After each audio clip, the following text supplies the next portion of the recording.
Kebebasan. Apa yang muncul pertama kali di kepala Anda begitu mendengar kata tersebut? Sejatinya, kebebasan adalah hak yang dimiliki oleh setiap manusia sejak mereka dilahirkan. Seperti kebebasan dalam beraktivitas, kebebasan beragama, serta kebebasan dalam berpendapat. Khususnya di Indonesia, apakah kita sudah bebas dalam berpendapat? Kebebasan berpendapat menjadi hal penting dalam negara demokratis seperti Indonesia. Kebebasan tersebut termasuk kebebasan berekspresi dan mempertahankan argumen di muka umum. Karena kebebasan berpendapat adalah kebebasan yang mengacu pada sebuah hak untuk berbicara secara bebas tanpa adanya tindakan sensor atau pembatasan.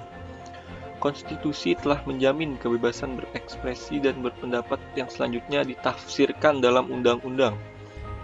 Tapi, bagaimana keadaan aktualnya saat ini?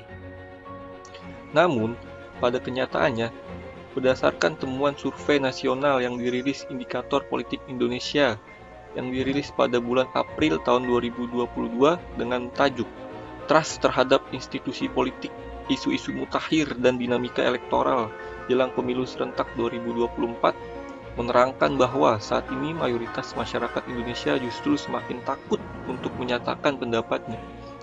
Dalam temuannya, mayoritas masyarakat Indonesia atau sekitar 56,1% responden setuju dengan pernyataan bahwa saat ini masyarakat semakin takut untuk menyatakan pendapatnya.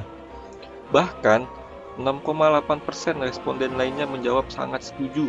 Sementara itu, hanya 16,8% responden yang menjawab kurang setuju dan 4,6% responden tidak setuju sama sekali. Kemudian, 15,7% responden sisanya memilih untuk menjawab tidak tahu atau tidak menjawab. Lantas, dari manakah sumber ketakutan masyarakat ini?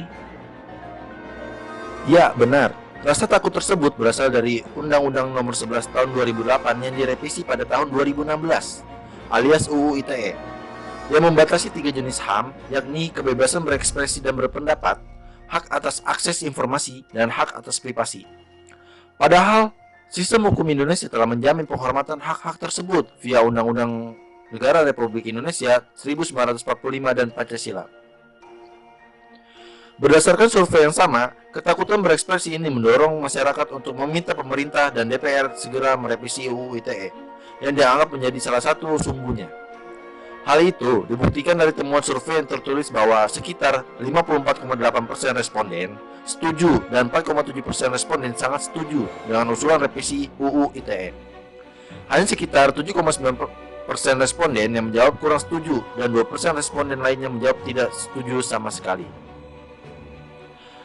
Salah satu contoh dalam tanda kutip, korban terbaru dari UU ITE ini adalah seorang komika bernama Muhammad Al-Katiri.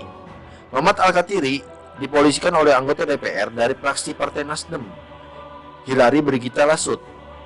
Muhammad dilaporkan sebab materi stand up komedi yang dibawakannya dianggap berlebihan dan mengandung kata penghinaan dengan subjek kritik yang disinyalir mengarah kepada Brigita. Walaupun pada akhirnya Muhammad meminta maaf melalui akun sosial media pribadinya, Muhammad mengaku jika kata-katanya telah membuat pihak Brigita tersinggung. Kasus tersebut cukup membuktikan bahwa pasal karet dari Undang-Undang ITE yang dilayangkan oleh orang yang sakit hati ini bisa membahayakan siapa saja.